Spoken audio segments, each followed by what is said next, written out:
We gotta talk about this card.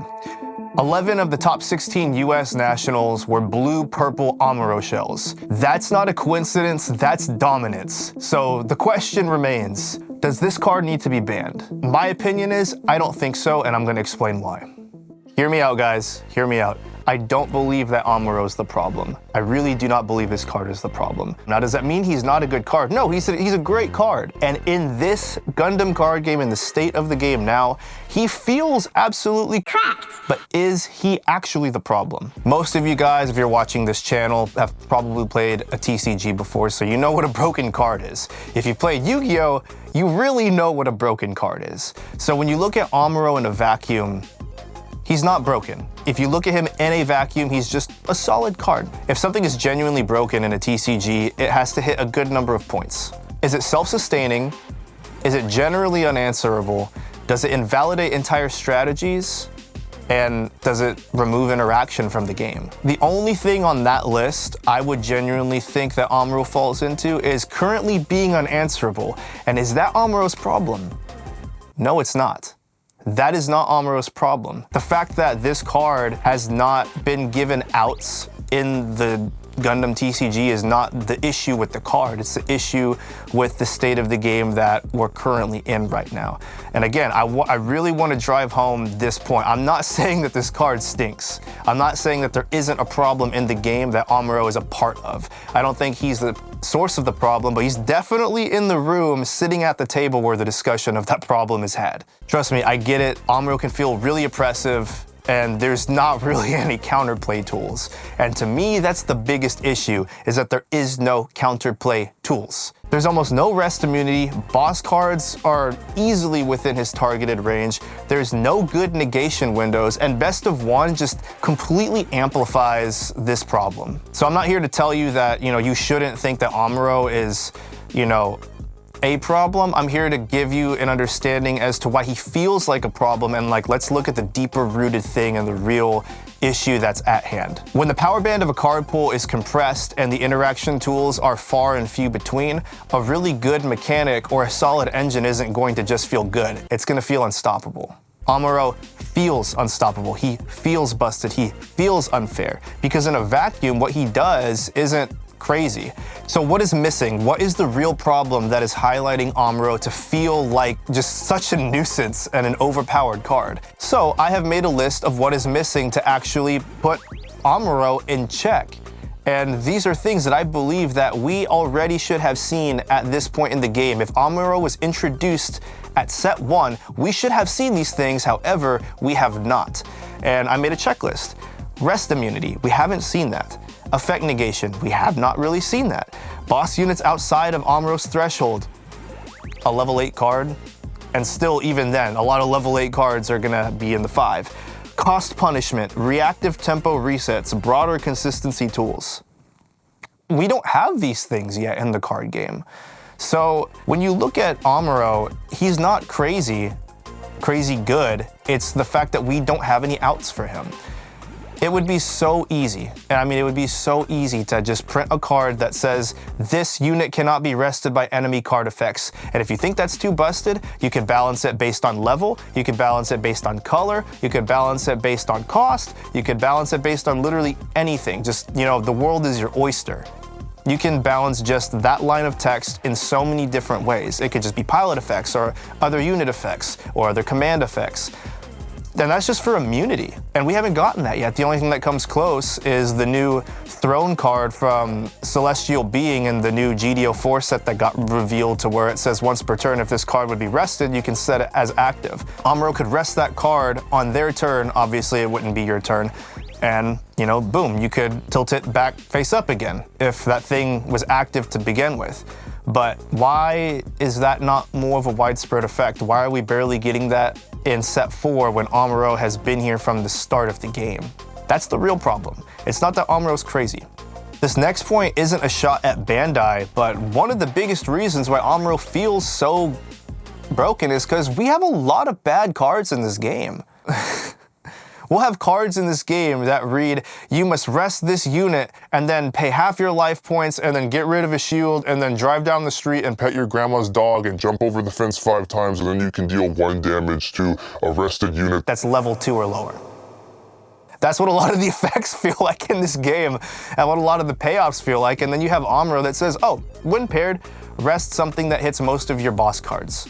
My opinion is that we wouldn't be in Power Creep City to have more cards running around at the same power level as Amuro, either as a counter or either as, another aggressive option that people are gonna have answers to. If we want to talk about an actually broken card, Wing Zero is absolutely insane. That's a card that that's like minimum a set 5, set 6 card, that we shouldn't have even seen that card. Amuro is something that's like, you can introduce that in the first set, and as long as you have enough interaction to be able to either negate or go back and forth and make tempo swings feel fair, it'll be fine, but we don't have that. Wing Zero, on the other hand, this thing, it's basically a board wipe that hits level 5s, it has high maneuver, it has a link, it's absolutely overly statted to God knows why. That one card, dropping that on the field, can win the game in a more consistent manner and change the tide than Amuro resting 1 unit. And I will live and I will die by that. Sure, you have to wait until you're level 8 to play that card. Sure, Amuro's a 1 cost and it's a win paired. Wing Zero, though, you can have an entire board ready. Again, it hits level 5s. It hits level 5s and it's 3 damage on level 5s. That's crazy. In the late game when you've probably been trading with things and you're gonna have some beat up, dinged up units. Amuro is not at that power level. I absolutely 100% will die on that hill. I think Wing Zero is more of a problem than Amuro, and I shouldn't have been introduced into this game yet. It's too early. Amuro, on the other hand, has one thing going for it. It hits too many things at a low cost. We have all these other pilots that have just, honestly, super mid-win linked effects, and then we have a really solid win paired effect. And I think the power creep in the way that this game should go to help check cards like Amuro is maybe a lot of pilots will both have win paired and win linked effects. I think that's really fair. Make the win linked effect obviously better and make the win paired effect still good to where it's not like, oh, I'm whiffing on this pilot, but at least it does something. My experience with Amuro and Gundam first as a link pair, but very first just playing this game was on the training app. And I played Yu-Gi-Oh! For years. I played all the major formats from like GX, Teledat era, all of the Synchros, all of the XCs, played Inzectors, Dino Rabbits, Chaos Dragons, and I even played into Lynx. I just skipped the Pendulum stuff. So I've seen a game go from a well-functioning game to absolute power creep city. I've seen it. I played Digimon. I saw what's happened to Digimon, and now I'm playing Gundam. So I understand power creep really, really well, and I've seen how it can basically change a game into something that you don't even recognize anymore. I get it. And when playing this training app for the Gundam card game, getting into it, I remember just seeing Gundam and Amuro and being like, oh, this is a solid card, nice. This will be a fun little game if there's more cards running around like this. Little did I know that that's like the best the game has right now. And I think that that's the problem, that we just don't have enough tools at the same power level as Gundam and Amuro. Now, should Amuro be banned in the game's state? I recognize that there is a problem in the current state of the game and Amuro is a part of that problem. Is he the source of it? No. Is he a part of it? Yes. Does that mean we need to ban him? I don't think so. I don't even think we need to limit him. I genuinely don't. That being said though, if it was limited to 2, I could see the argument for that and I think that would be fine. I don't think that is a bad thing at all because people treat Amuro like a command card anyway. The real source of the problem though isn't limiting Amuro. It's just Bandai really pumping out these cards to be at the same power level and maybe we're just getting upset before things happen and before these cards actually come out and help to change the game and add some more interaction. I think one thing that needs to happen is there needs to be an extra step for pilot effects, that if there's like a win paired or a win linked effect with a pilot, there should be a negation window to where you can actually interact and do something there. Whether it be with a command card that has an interaction timing window or even a unit on the field, whatever it is, maybe another pilot, I don't know. We need more room for interaction. And I get that Bandai has been trying to ease us in. I know that they're really aware of power creep, but I think that the thing is they might have been a little bit too scared and have not given us enough tools and enough answers when they've given us, you know, obviously their token golden boy, Amuro Ray over here in Gundam, and it just feels like, dang, you gotta put him into every deck that runs blue, because why not? It's never gonna be a bad decision. And maybe you probably disagree with me in saying that Amuro and Gundam aren't the problem. Maybe you think he is, and I would like to hear and, you know why.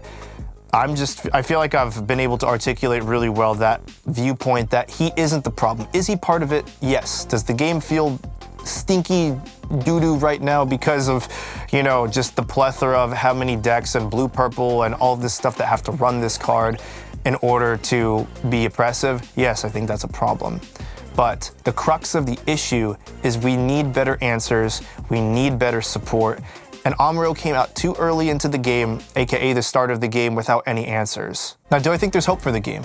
100%. I think Amuro's not going to be a problem forever. I think that this is just a season that we're in right now, and as these new cards, please, God, set 5, set 5 drops, that there's going to be a lot more answers. And typically with Bandai games, set 5 is when things pop off. I remember when set 5 dropped for Digimon, and I also played from the beginning of Digimon. That changed the game. Let me put this into perspective for Gundam players who never played Digimon. Let's say in set 5 we get a card that if someone swings into your shield area, it's a unit with a burst effect that deploys basically a wing 0. We got that in set 5 for Digimon. It was Omnimon Zwart. It was crazy. I don't think Bandai's gonna do something quite like that in this game, but set 5 is usually what I've seen with Bandai games to where they're gonna do some spice. So I have hopes for the game. I think Amuro is just kind of like a thorn in our side right now, but it's not because he's the problem. It's because we have an underdeveloped ecosystem in this game and it needs to be addressed. So I hope you like this video. I really would like to hear your discussions below. I know there's a lot of heated discussions around Amuro and around this. I wanted to make this video sooner, before Nats actually. This was supposed to be my next video, and then I just got busy and then Nats happened, then I saw, oh wow, 11 of the decks are Amuro shells. Wonderful. And I got busy, couldn't do it again. So here I am making this video. Hope I'm not too late to the party with this discussion. But let me know down below what other types of videos you'd like to see if you like these, you know, meta-analysis, big picture of the game and the scope of the game. I genuinely enjoy talking about this kind of stuff and the mechanics. I've always been like a big card mechanic nerd. I mean, I don't think you could ever be a Yu-Gi-Oh player and not be a big card mechanic nerd. But that's all I got for this video. Let me know what you guys think, and I will see you in the next one. Peace.